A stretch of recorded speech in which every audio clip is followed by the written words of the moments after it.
This program is sponsored by Orient Pest Solutions Private Limited. Pests are smart, we are smarter.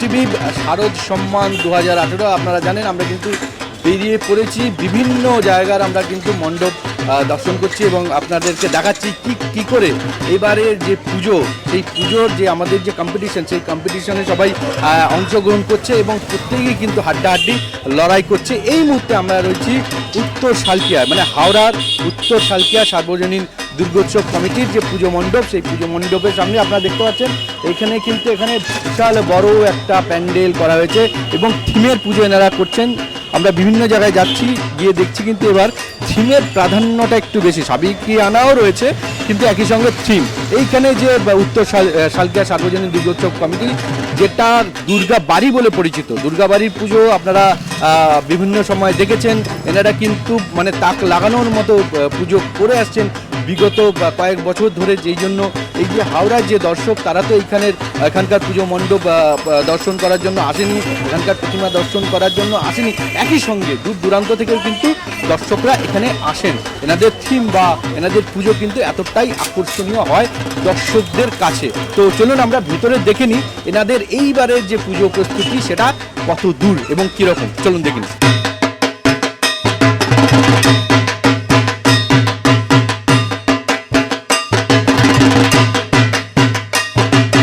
প্রশ্ন আমি এখানে দাদাদের করতে চাই, সেটা হচ্ছে আমরা দেখেছি বিগত দিনগুলোতে বিগত বছরগুলোতে এই যে দুর্গাবাড়ির যে পুজো এখানে কিন্তু এই পুজোকে দেখার জন্য কিন্তু দূর দূরান্ত থেকে মানে হাওড়া থেকে তো দর্শকরা আসেনি, দূর দূরান্ত থেকেও কিন্তু দর্শকরা এখানে আসে এই পুজোকে দেখার জন্য।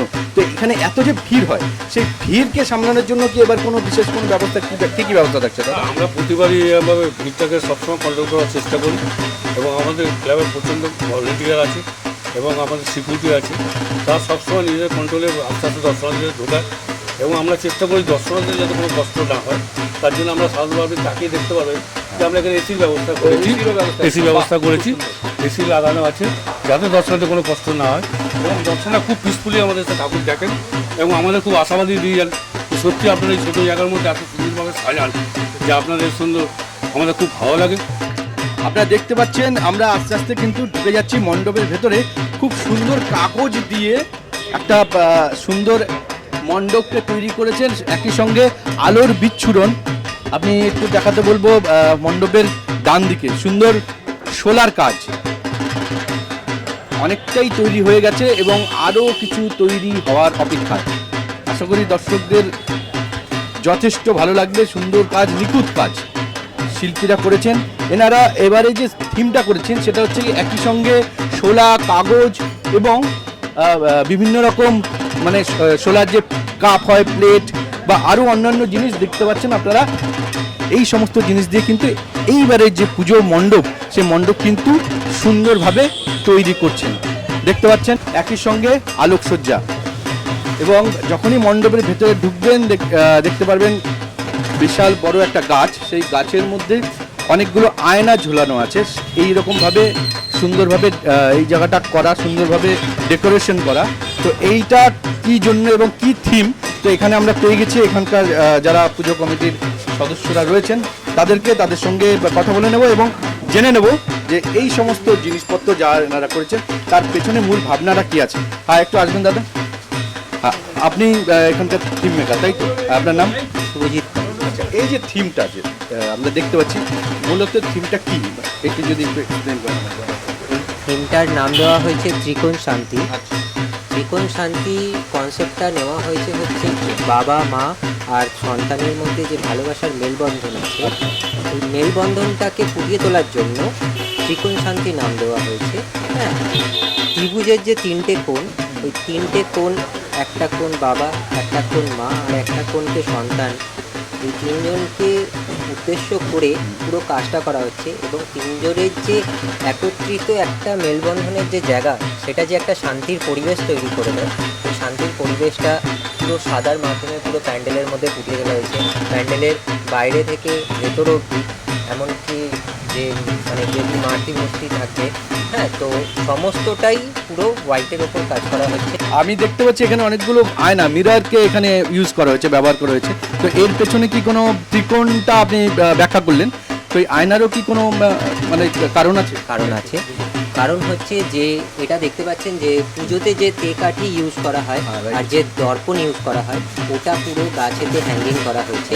এই তেকাঠির যে ত্রিভুজ যে ফর্মটা আছে, এই ফর্মের যে ত্রিকোণ কনসেপ্টটা আপনাকে বললাম, সেই কনসেপ্টটার সাথে সামঞ্জস্য রেখে মাঝখানে যে দর্পণটা রাখা হয়েছে, আমাদের প্যান্ডেলে আসা সমস্ত দর্শকরা সেই দর্পণের মধ্যে তাদের প্রতিবিম্বটা দেখতে পারবে।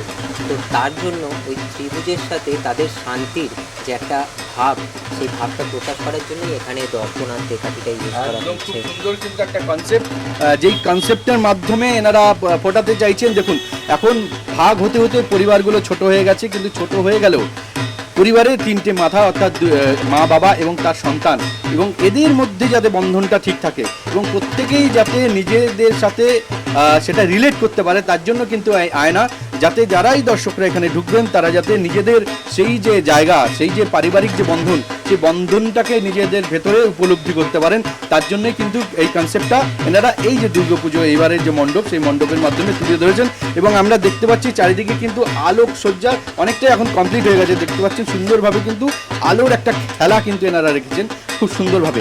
একই সঙ্গে আমি একটু বলবো এদিকে আসার জন্য, যেখানে কিছু আমাদের যে তেল বা কেরোসিন তেলের যে ড্রাম হয়, সেই ড্রাম দিয়ে কিন্তু দেখুন খুব সুন্দরভাবে একটা টিনয়ন করে তার মধ্যে ভেতরে আলো দিয়ে সুন্দরভাবে পুরো মায়ের যে মূর্তি, সেই মূর্তির যে জায়গাটা সামনেটা, সেই জায়গাটা কিন্তু তৈরি করা হয়েছে।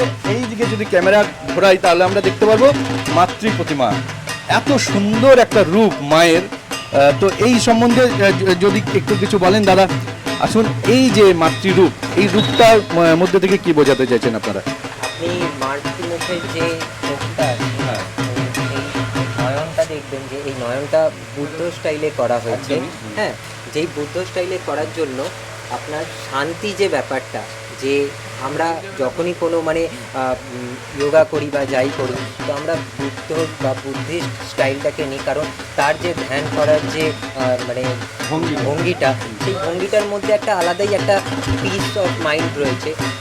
সেটার ওপর ডিফাইন করেই পুরো মায়ের মূর্তিটা থাকছে, এবং তার সাথে সাথে লক্ষ্মী, সরস্বতী, কার্তিক, মানে সবই থাকবে। হ্যাঁ, তো আমরা দেখতে পাচ্ছি দেখুন মার মাতৃ প্রতিমা কিন্তু এখানে অন্য রূপে, অন্যভাবে আপনারা যেই রকম দুর্গা প্রতিমাকে দেখতে বা দেখে অভ্যস্ত, একটা ত্রিশূল হাতে মানে মহিষী মর্দিনী রূপে, তো মা কিন্তু এখানে সেই রকম নন একদমই। এখানে কিন্তু বুদ্ধদেবের একটা ছাপ কিন্তু মাতৃ প্রতিমার মধ্যে এনারা রেখেছেন। যেহেতু শান্তির একটা ব্যাপার পুরো মণ্ডপের মধ্যে, সেহেতু শান্তির একটা প্রতিচ্ছবি হিসাবে কিন্তু মাতৃ প্রতিমাকে এনারা এখানে স্থাপন করছেন, আমরা দেখলাম। আশা করছি আমাদের হাওড়ার মধ্যে যে কটা বড় টিম হচ্ছে, তার মধ্যে থেকে আমরা একটা জায়গা দখল করে দেবো। একদম, এনারা কিন্তু সত্যি খুব কনফিডেন্ট যে হাওড়ার দেখছেন হাততালি কিন্তু পাবো।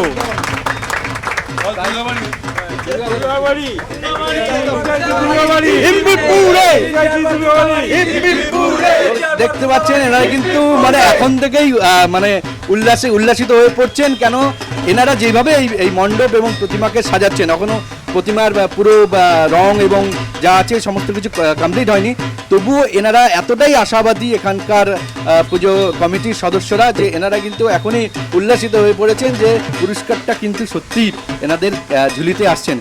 এনারা এত সুন্দর প্রতিমা করছেন, এনাদের জন্য আমাদের শুভেচ্ছা রইল আমাদের 24 আওয়ার্স টিভির পক্ষ থেকে। এখন আমরা এখান থেকে বিদায় নিচ্ছি। ক্যামেরায় দীপঙ্করের সঙ্গে রাধেশ্যাম সরকার, 24 আওয়ার্স টিভি।